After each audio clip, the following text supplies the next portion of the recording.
Ticket हाथ में होती है, गाड़ी छूट जाती है। क्या बात है। मोहब्बत के साथ आस्था बांध के रहोगे, प्यार करने वाले लाख मिलेंगे तुझे।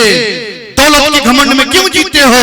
मैंने कल आते आते मंच पे बोला था कि संसार खुद बीमार बा, ई दवा काज ही दर्द जिगर तोहारी और बढ़ा दी सब आदमी बेहाल बा।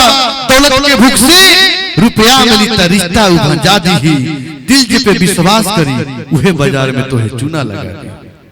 इस कलयुग का अवतार यही है। भगवान श्री कृष्ण से अर्जुन पूछते हैं, हे प्रभु कलयुग का अवतार कैसा होगा? मैंने बड़ी सुंदर एक प्रकाष्ठा लिखा था। आज से हम 12 साल से मंच में बात बोली ला कि तीज पर तीज समूह मोड़ते जा रहा है। गौर कीजिएगा महाराज जी, लोग जितने लोग ज्ञानी बैठे हैं, हमारा कुछ आवेला ना, बस जितना आवेला उतना परिपक्व बोलना चाहिए। लेकिन जो बोला वो फैक्ट आपके मुंह पे बोलेंगे, पीछे बोलने की रवि सिंह की आदत नहीं है। आजकल आप लोग खुद आवाज करते होंगे कि अब घर होली का मौसम आता है। क्या होली समझ में आ रहा है? आजकल दुर्गा पूजा का मौसम आए ना, दुर्गा पूजा का माहौल समझ में आता है। मैंने लिखा कि तीज पर तीज से मुंह मोड़ते जा रहा है, त्योहारों में अनबन होते जा रहा है। तीज पर तीज से मुंह मोड़ते जा रहा है, त्योहारों में अनबन होते जा रहा है। गौर कीजिएगा, मैं झूठ कभी नहीं बोलता। बीबी के हृदय पे फिदा है बेटा, बेटे की नजर में बाप पे होता लेकिन ससुर है खुदा। कलयुग का अवतार यही है। अश्लील तो नहीं बोलनी है, लेकिन ये बात सही बात।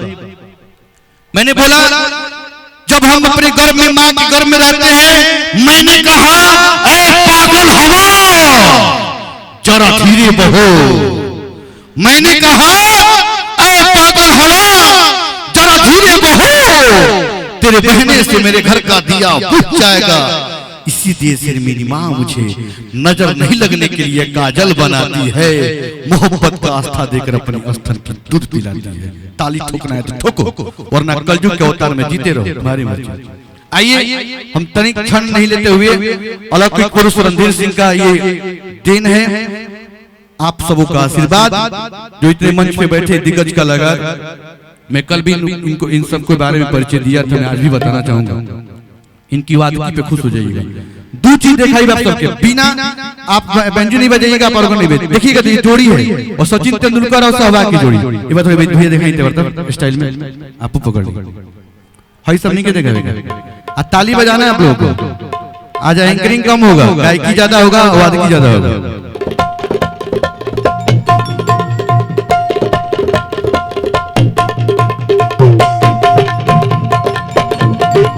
तालियां बजाओ हो भैया।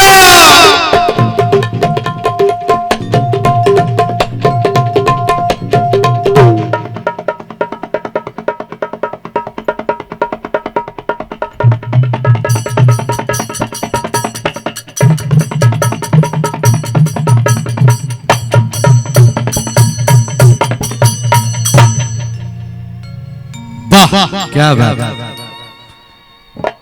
संजय भी आप तो बड़े भाई, हम तो जब लड़का रही तो आप हमके मंच पे घुमा घुमा के इतना पहुंचे ले। आज आप टीचर बन गए और हम तन मन हमारे मौत बिल्कुल नहीं। आप सबको आशीर्वाद। रंजीत भैया हैं, 5 साल के बाद फोन करेंगे भैया हम रवि बोलते हैं, कतरे पढ़ले बड़ा भी।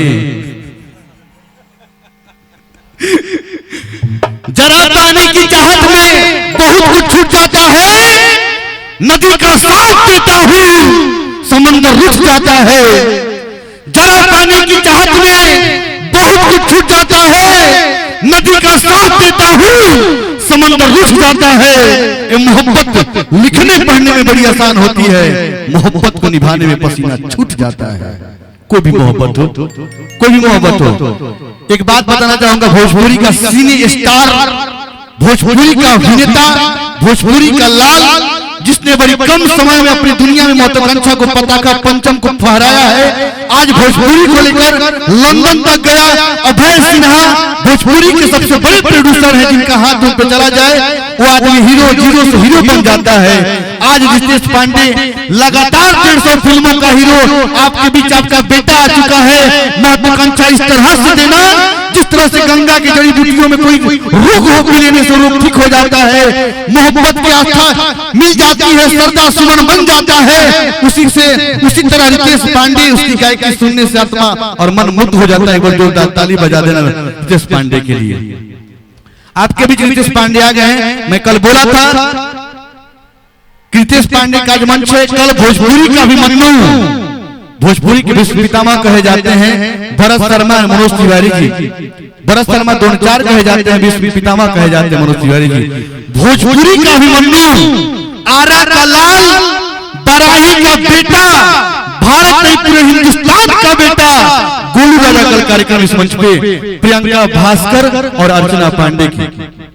आज का परिचय दूं खुशबू शर्मा, भोजपुरी की ऐसी प्यारी कलाकारा जिस तरह मर्यादा पुरुषोत्तम श्री रामचंद्र जी को जब बहुत मन में तकलीफ होती थी वो संगीत सुना करते थे, इस तरह से कुकती है पूरा शाहाबाद का आशीर्वाद पाकर तारा चंडी महोत्सव हो, चाहे संजय भैया की तबलावाद की हो, चाहे रंजित भाई का नालवाद की हो, चाहे पिंटू जी बैंड बजाते हो, जब इस मंच पे खुशबू शर्मा आएगी तो एक अलग का इतिहास बनेगा। मैं बता दूं आपकी बात, कल इसरात जहां का जिस तरह से आपने परफॉर्म देखा, आप भोजपुरी की बेटी को सुनेंगे आज। कल हिंदुस्तान की बेटी का अपने गायकी सुना, आज भोजपुरी की बेटी आपके सामने आई है खुशबू शर्मा। साथ ही साथ उसके तत्वधान को देते हुए, उसके नहले को टहला देते हुए पूजा पांडे, जो रितेश पांडे माननीय रितेश पांडे जी के सह गायिका है, पूजा पांडे भी इस मंच पे हैं। हम चाहेंगे एक ही बार में जोरदार ताली बजा दीजिए, तब तक सभी लोग गेस्ट लोग आ जाते हैं, तब तक उससे पहले मैं खुशबू शर्मा को इस मंच पे बुलाता हूँ, क्योंकि रुके से क्या फायदा। जी हाँ, जिनका सच में हम सभी काफी देर से इंतजार कर रहे थे आप लोग।